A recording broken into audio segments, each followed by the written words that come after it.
সাহাবায়ে কেরাম যারা, খোলাফায়ে রাশিদ যারা সাহাবায়ে কেরামদের সুন্নতকে মানার কথা বললেন, রাষ্ট্র পরিচালক ছিলেন নবী, তাহলে এটা নবীর সুন্নত। রাষ্ট্র পরিচালক ছিলেন আবু বকর, রাষ্ট্র পরিচালক ছিলেন ওমর, রাষ্ট্র পরিচালক ছিলেন ওসমান, রাষ্ট্র পরিচালক ছিলেন হযরত আলী। অতএব উম্মতের জন্য নবীর সুন্নত মানা জরুরি, নবীর সাহাবাদের সুন্নত মানা জরুরি। ও মুমিন, নবীজি সাল্লাল্লাহু আলাইহি ওয়াসাল্লাম থেকে যেমন নামাজ, রোজা, হজ, যাকাত প্রমাণিত, ওই নবী থেকে রাষ্ট্র পরিচালনা প্রমাণিত, সাহাবীদের থেকেও রাষ্ট্র পরিচালনা প্রমাণিত।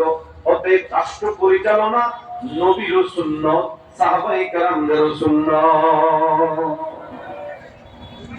আমরা অনেকেই সুন্নাত এবং বেদাতের আলোচনা আসলে কিছু আমালি বেদাতের আলোচনার মধ্যে সীমাবদ্ধ থাকে। বেদাত তো সেটাই যেটা নবীজি মুহাম্মদুর রাসূলুল্লাহ সাল্লাল্লাহু আলাইহি ওয়াসাল্লামের নিয়ম পরিপন্থী কোন জিনিস যদি চালু হয় সেটাকে বেদাত বলে। বেদাতের মধ্যে কিছু বেদাত তো এমন যে বেদাত গুলো কুফরি নয়, আবার কিছু বেদাত তো এমন বেদাত যে বেদাত গুলো কুফরি পর্যায়ের।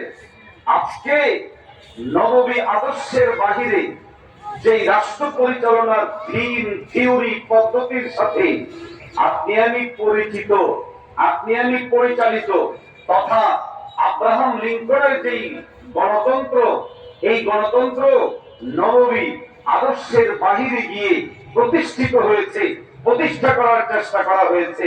প্রিয় ভাই, যে যেই দল মতের হন না কেন, কি বিষয়টা পরিষ্কার করে বুঝার চেষ্টা করুন। আল্লাহ বলেন, আমি আমার নবীকে দিয়ে রাষ্ট্র পরিচালনা শিখালাম। নবীকে দিয়ে পুঙ্খানু ভাবে আল্লাহ শিখিয়েছেন ব্যক্তিগত জীবনের সমাধান কিভাবে দিবে, আইন আদালতের সমাধান কিভাবে দিবে, বিচার ব্যবস্থার সমাধান কিভাবে দিবে। পয়গম্বর আলাইহিস সালাতু ওয়াস সালামকে দিয়ে আল্লাহ মানব জীবনে উদ্ভূত যাবতীয় সমস্যার সমাধান করে দিয়েছেন।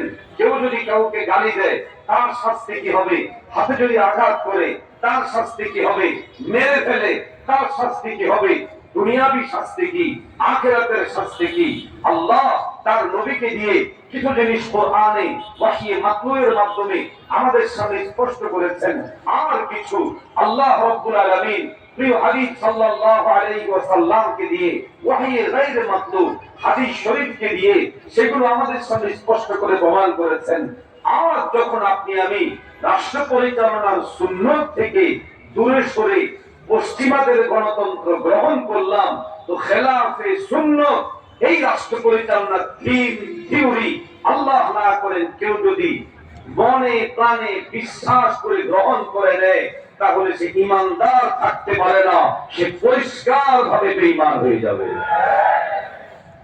কেন? কারণ হলো আল্লাহ বলেন বিধানদাতা আমি আল্লাহ, আইনদাতা কে? আরো আসতে বলেন ইনিল হুকমু ইল্লা লিল্লাহ। বিধান আল্লাহ, আল্লাহ আইনদাতা, আল্লাহ বিধানদাতা। আল্লাহ বলেন ইন্নাল্লাহা আলা কুল্লি শাইইন কাদির, আমি রব সমস্ত কিছুর উপরে এককভাবে ক্ষমতাবান, শক্তিমান, যাবতীয় ক্ষমতা এবং শক্তির আধার একমাত্র আল্লাহ। দেখুন আজকে আমাদের যে সংসদ ভবন, এই সংসদের সাংসদদের কাজ হলো সংবিধান রিলেটেড। সংবিধানের কাজ হলো দেশ এবং জাতির জন্য আইন প্রণয়ন করবে। সহজ বিষয়, সংবিধান প্রণয়নের ক্ষেত্রে, আইন প্রণয়নের ক্ষেত্রে যদি কোনো আইন আল্লাহর কোন বিধানকে চ্যালেঞ্জ করে, আল্লাহর কোন বিধানকে অস্বীকার করে, আল্লাহর কোন বিধানের বিপরীতে মানব প্রচারের কোন বিধানকে প্রতিষ্ঠিত করার চেষ্টা করা হয়, ঈমানদারের জন্য দায়িত্ব হলো দৃঢ়তার সাথে এই কথা বলা, আমি আল্লাহর আইনে বিশ্বাস করি, মানব রচিত কোন আইনকে আমি মানি না, মানব না, মানতে পারি না, বিশ্বাস স্থাপন করতে পারি না। কিন্তু দেখুন আজ যখন আমরা নববী আদর্শকে ছেড়েছি রাষ্ট্র পরিচালনার ক্ষেত্রে, তখন আমাদের সামনে চাপিয়ে দেওয়া হলো মানব রচিত বিধান ও সংবিধানকে।